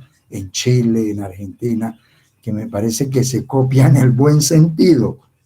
Y eso es lo que ha permitido, ¿no? Esas lecturas no solo de confrontación, sino también de ir acompañando esos procesos. Las entrevistas me pareció muy bueno porque deja ver que son jóvenes comprometidos allí en su quehacer. Entonces, también, por supuesto, faltaría la primera línea, ¿cómo le llamáramos? De médica, por supuesto, hacia allá debe apuntar, y otras muchas primeras líneas en donde evidentemente para surtir, incluso la vimos en las marchas aquí, de los jóvenes que van para proteger a la manera de una especie de estos grupos del SMAT, su propio SMAT para proteger a la población, no para confrontarla. Eso quedó muy claro, que bueno que el SMAT fuera para eso, para blindar y para apoyar en el sentido pues de yo le llamo de contención, no de violencia, como quedó claro en muchas y queda claro en las imágenes, no, de contención. Eso es lo que realmente hay que invitar allí, a que evidentemente, por supuesto, aquí está la parte de contención, de apoyo, para que evidentemente no se vaya a afectar la población, y creo que los jóvenes también en esa primera línea, manera de contención, también es necesario empezar a vislumbrar. Insisto entonces, para ir terminando, la idea de que, por supuesto, todos los tres trabajos, faltaría la idea de que hay puntos de ruptura que yo creo que inauguran una nueva forma de manifestar, no solo juveniles, por supuesto, sustancialmente, sino nuevas apuestas en términos de estas formas de rebeldía y de lucha y de confrontación que se avecinan a futuro.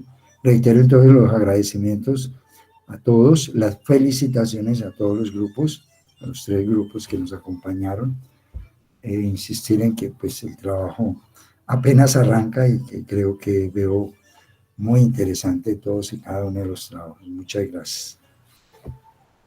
Rodrigo, muchas gracias. Apenas con el tiempo, no hubo necesidad de... Gracias, profesor. Gracias. Digamos que estoy revisando las preguntas que están en el chat y por lo menos en el Facebook hay una que pronto Judith nos las ayudas a resolver rápidamente, que es los CTP. ¿Qué son los CTP?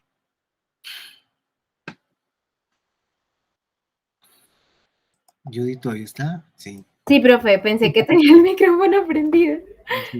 Profe, son los centros de traslado por protección.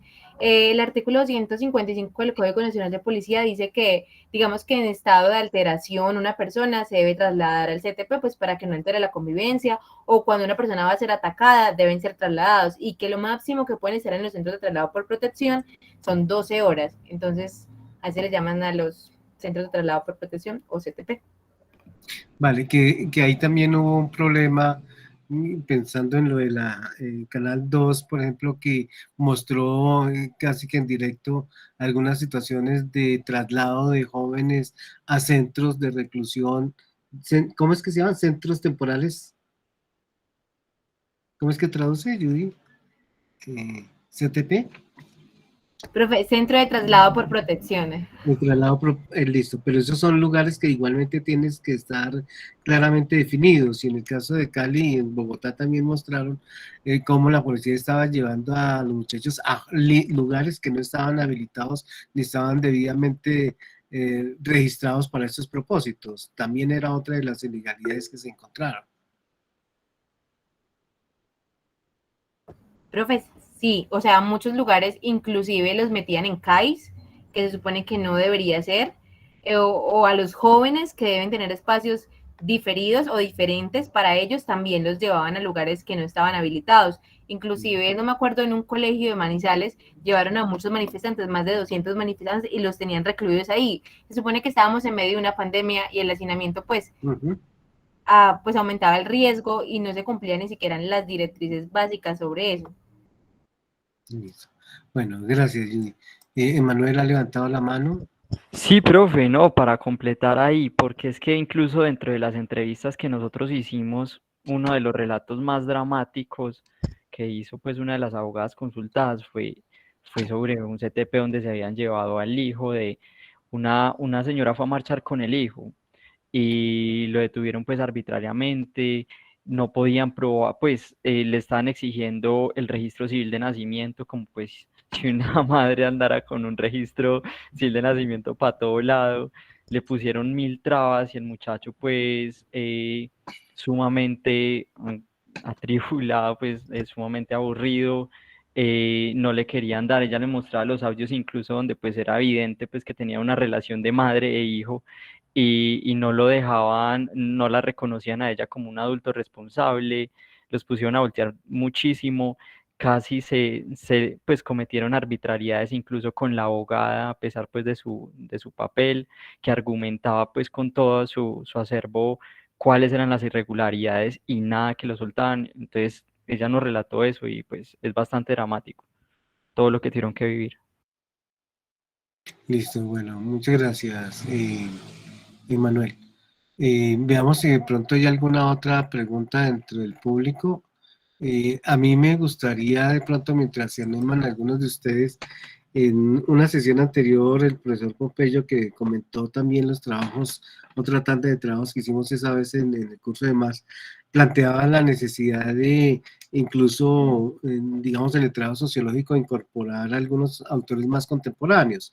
Y hablaba de una persona que seguramente también le llama mucho la atención al profesor Santofimio de Gramsci, y es que ella había, digamos, dos conceptos que resultan claves a la hora de entender lo que hemos vivido y que me ha estado rondando estos días, la idea de la hegemonía y la dominación. Me parece que esos conceptos son importantes, y de pronto cuando Rodrigo hace referencia a la fuerza pública y el primer trabajo, pues uno diría, aquí lo que hay es efectivamente un miedo de los grupos dominantes, de las clases dominantes, a permitir el ejercicio amplio de la democracia, que es un asunto que, como ellos lo plantearon, viene incluso desde la misma Constitución de la República, porque se asimila la participación política de las grandes mayorías o de la ciudadanía en general como desorden. Y entonces Valencia, por ejemplo, plantea esa idea de cómo precisamente por mantener el orden es que se genera todo digamos, una represión inusitada, y ha sido como una constante de los sectores dominantes en el país. Y él lo menciona también, y otros autores lo mencionan como un déficit de hegemonía, ¿cierto? Entonces hay una falta de conducción de la nación, del Estado, que no sea, digamos, con esa tendencia muy siempre presente, siempre proclive al uso de la violencia, que incluso hasta excede los marcos legales, como muy bien lo mencionaron el último grupo, digamos, que de Judy, Emanuel y Luis Felipe, cómo muestran cómo ha habido un desbordamiento y un desconocimiento de los mínimos derechos fundamentales de la población que protesta. Y entonces, en ese sentido, un orden, digamos, sobre la base de la hegemonía, implicaría también un control de la fuerza y meterlo, digamos, en el orden establecido, un poco lo que Rodrigo menciona, la idea de la fuerza pública con una función más de control que de agresión. Sin embargo, creo yo que si destacáramos ese aspecto de la hegemonía, que creo que también se ha dado, de hecho, tendría uno que decir la capacidad, por ejemplo, de señalar estas tipificaciones que se han mencionado hoy, por ejemplo, de vándalos, que hacen que la ciudadanía termine, digamos, asumiendo ese discurso como propio. ¿cierto? Y entonces entrar en una dinámica defensiva de si somos o no somos vándalos, si la protesta debe ser o no debe ser pacífica. Eso implicaría también un ejercicio de esa hegemonía que no está exenta, que no implica desconocer el ejercicio del otro elemento de la dominación. Eso me parece que sería interesante seguir trabajando en esa idea de ese balance entre hegemonía y dominación, que puede resultar insisto, una forma interesante también de abordar la problemática que hemos estado estudiando en este tiempo. Bueno, no sé si no veo aquí todavía manos levantadas, no veo en el chat, no sé si allí hubiera algún otro interés. Espérate, Rodrigo.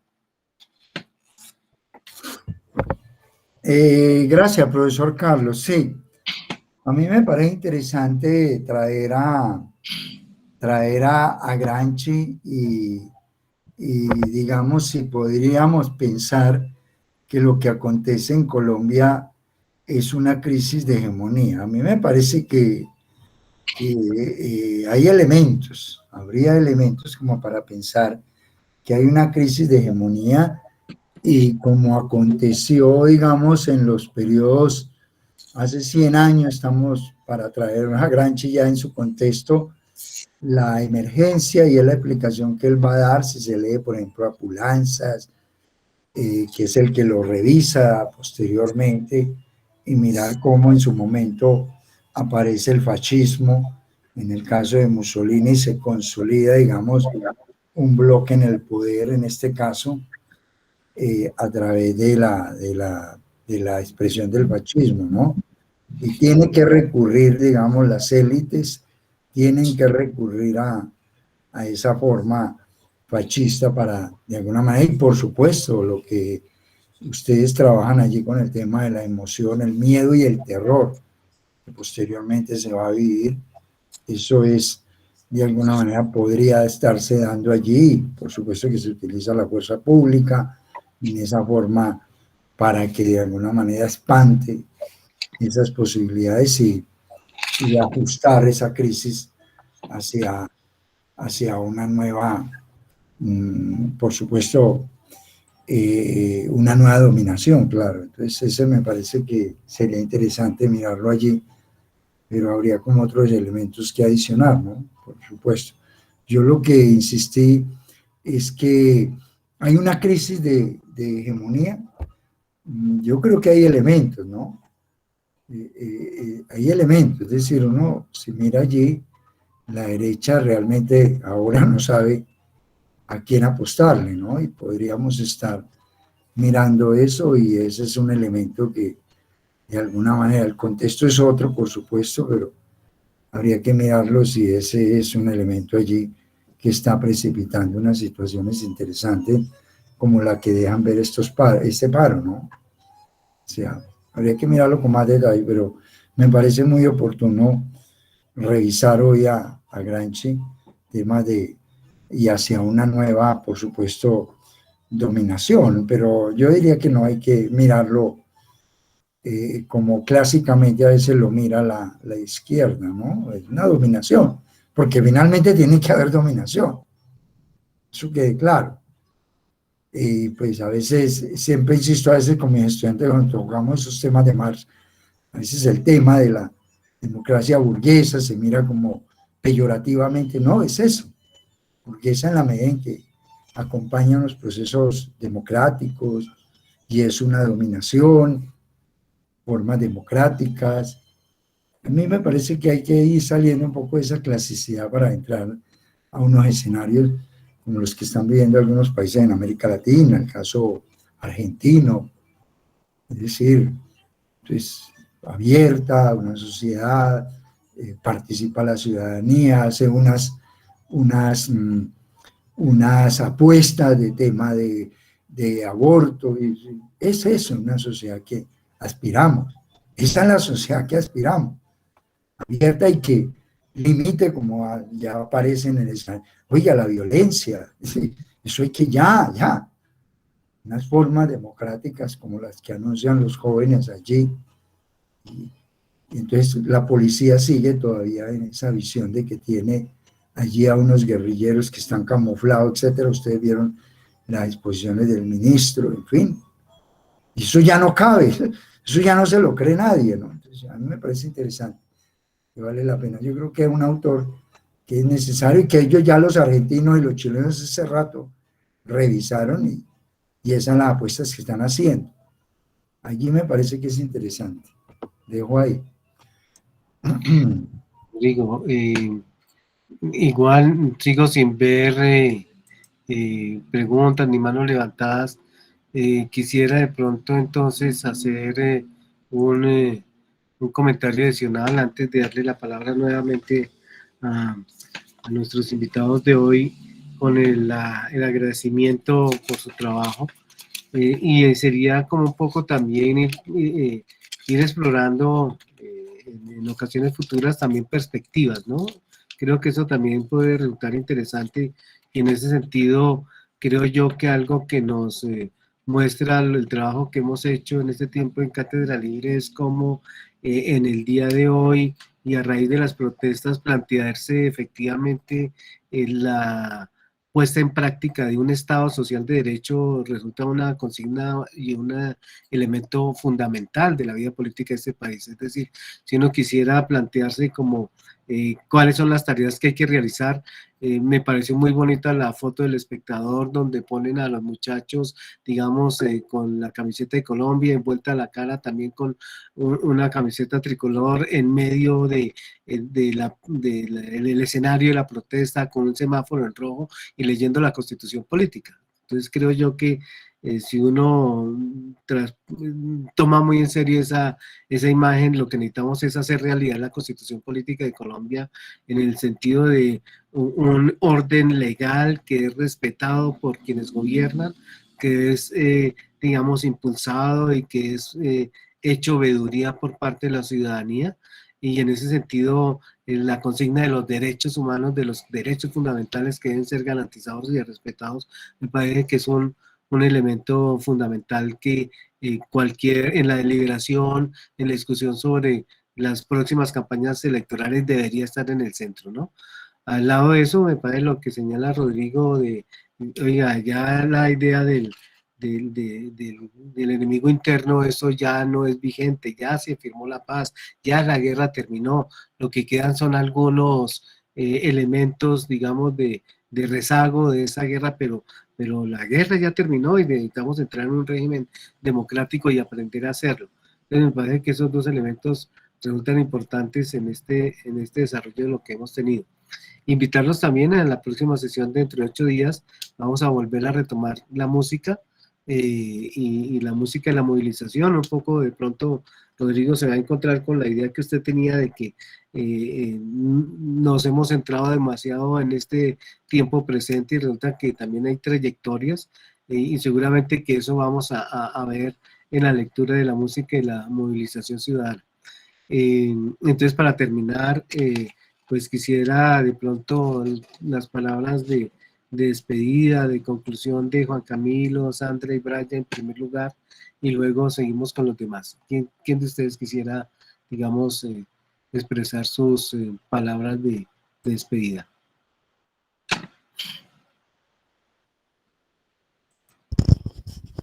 Profe, pues venga, yo me aventuro ahí para romper el hielo. No, pues primero darle muchas las gracias pues por invitarnos a este espacio. Creo que todas las investigaciones dejan abiertas nuevas ópticas que podríamos resaltar para analizar. A nosotros como, por ejemplo, como resaltaba el profe Santofimio, mirar también esas otras líneas jurídicas y cuáles ha sido como el impacto o esa nueva forma de verla de organizarse socialmente, podría decirse. Entonces, nada, muchísimas gracias por el espacio. Me gustó mucho conocer el trabajo de mis compañeros, porque pues tampoco la dinámica no nos permitía saber en qué estaban trabajando a fondo. Entonces también fue muy interesante, muchachos. Entonces, muchas gracias. Vale, ¿quién más quisiera? Bueno, no, entonces yo. Dale. No, pues primero que todo, agradecerte a ti por la invitación y al resto por escucharnos, por ponernos cuidado, También agradecer a mis compañeros porque fue un trabajo muy ameno, a pesar del contexto que siempre he sufrido, porque en un trabajo de investigación y más desde el contexto de uno, pues uno siente y sufre, pero también agradecer mucho porque fue muy agradable el dialogar, el pensar, y creo que eso, ahí es donde se ve la necesidad de estos espacios, porque uno crece intelectualmente, pero también como persona. Entonces, muchas gracias. Gracias a ti, Brian. ¿Quién quisiera continuar? Pues además de los agradecimientos que expresan Emanuel y Uraya, también es muy importante pues contar con la perspectiva del profe Santofimio. A mí, pues realmente teniendo en cuenta que uno como socióloga, como sociólogo se forma en la crítica, pues me parece muy interesante como señalar esos aspectos que de pronto no quedan tan bien profundizados o de una forma en la cual se pueda presentar una explicación más a fondo, ¿cierto? Pues también por los límites del trabajo, pero definitivamente me parece que es un tema muy importante para trabajar esa configuración política del país y, por ejemplo, entender esas contradicciones que tenemos. Si tenemos una constitución política en la cual se consagran y se defiende la vida y tenemos una constitución extensa que refleja un país que, digámoslo así, como ideal, entender la raíz de esas contradicciones, entender cómo se explican esas contradicciones y, en definitiva, pues incluir más allá de esa historia que nosotros tenemos políticamente y que no se toma como en consideración las manifestaciones de la población, porque se ven como un anarquismo. Es ver también cómo desde la Constitución le permite a los entes que nos dirigen de algún modo como organizar, por ejemplo, como lo señalaba el profesor Santofimio, los entes policiales de esa forma. Entonces es eso, como agradecer lo que nos permite usted y en estos espacios con la crítica. Me parece siempre muy importante y bienvenida toda consideración y para seguir trabajando en eso. Muchas gracias. Sandra, muchas gracias a ti. ¿Quién quisiera continuar con sus palabras de despedida? Yo. Bueno, Dale. primero que todo, yo solo tengo agradecimientos. En primer lugar, para usted, profe, pues por la invitación, como ya lo he reiterado, a los compañeros por exponer su trabajo pues con tanta disposición y por ponerle como tanto empeño en las diapositivas, en las explicaciones. Creo que quedó pues ampliamente claro los temas que trataron y los cuales investigaron en el marco del curso. Y en tercer lugar, pues al profesor Santofimio, porque se vio que hizo un estudio cuidadoso de los trabajos, que leyó a fondo inclusive las entrevistas, pues en el caso de nuestro tema. Entonces creo que es muy importante todos los comentarios que nos hizo y pues siento que son muy muy edificadores, porque uno a veces como que no mira más allá de su trabajo de lo que está consagrado ahí, no mira otras perspectivas adicionales. Sin embargo, pues él nos muestra como esas otras visiones y concuerdo completamente con Sandra, son muy valiosas. Y nada, gracias para todos, espero que pues estén súper bien. Gracias a ti, Judy. ¿Quién quisiera continuar? Profe, yo podría continuar. Pues sí, Listo. agradecer al profesor Rojas, pues, que nos extendió la invitación. Pues es un espacio interesante porque, como ya lo han reiterado los compañeros, permite como escuchar un poco qué piensan los demás compañeros, ¿sí? Y qué trabajos lograron desarrollar en torno a esta problemática del paro. Entonces eso me pareció que es muy interesante, muy valioso para nuestra formación. Y pues también al profesor Rodrigo por los comentarios que hizo, agradecerle. Me llamó mucho la atención lo que comentaba sobre esa necesidad que nosotros, digamos, pasamos por alto de mirar cómo juega ese elemento doctrinal en la formación de la fuerza pública, en la respuesta que ésta tiene ante, por ejemplo, las reacciones de la sociedad. Entonces creo que esa parte sería como interesante seguir trabajándola, mirar un poco ese elemento doctrinal de si estas fuerzas de la fuerza pública Y ya, muchas gracias. Gracias a ti, Juan Camilo. ¿Quién más quisiera expresar sus... Profe, yo, Dale. primero que todo quiero darle las gracias a los participantes, a los profesores que están acá, a lo que dijo el profesor Santolín, y algo muy interesante es lo que dijo el profe, que habló sobre la hegemonía, sobre Gramsci. Sería interesante sumar ese concepto, por ejemplo, al trabajo que nosotros hicimos sobre los medios de comunicación y dar esa hegemonía sobre los medios de comunicación en Colombia. Sería algo muy interesante, eso no queda acá, podemos seguir ampliando el trabajo. Entonces, muchas gracias a todos. He aprendido mucho. Muchas gracias. Listo, gracias a ti, Cristian. ¿Quién quisiera continuar? Yo, profe. Ah, Bueno, Brandon, hágale. hágale. Bueno, no, pues más allá de los agradecimientos es como reiterar que la importancia de estos espacios, ¿no? Tanto para nosotros como para los que asisten o en ya la grabación. Porque de alguna manera siento que cuando realizamos este tipo de investigaciones como que al acabarlas, al entregarlas, pues quedan ahí y nunca más se vuelven a retomar. Entonces estos espacios me parecen importantes por eso. Y nada, el profe Santofimio, de nuevo muchas gracias por participar. Por ahí vi al profe Pompeyo como que también participó, pero no, como que no quiso dar sus aportes. Pero sí, en general, muchas gracias a todos por asistir y escucharnos. Brandon, muchas gracias a ti. Manuela.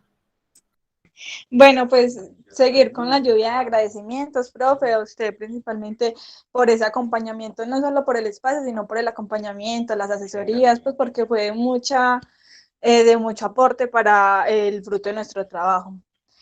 También al profesor por el tiempo que sacó para dar sus comentarios, sus críticas constructivas, a los compañeros, porque pues de alguna manera hubo un intercambio de ideas, como una amplitud de las perspectivas que teníamos nosotros, y sí agradecer todo esto, y pues ojalá sigan a estas cátedras, porque pues como ya había dicho, eso lo retroalimenta a uno y le amplía a uno como los conocimientos. Y sí, nada, pues digamos, ahí se acabó este trabajo, pero pues como decía el profesor Santofimio, hay cosas por hacerles, hay detalles ahí para profundizar, pues porque no todo en la vida es perfecto y para eso hay que seguir instruyendo, seguir como acogiendo todas estas críticas constructivas que nos hacen para tenerlas presentes en un futuro, y muchas gracias. Muchas gracias a ti, querida Manuela. Profesor Santofimio, yo creo que pasaron ya todos los estudiantes que estaban aquí presentes y que hoy expusieron. Me gustaría escuchar sus consideraciones finales, Rodrigo.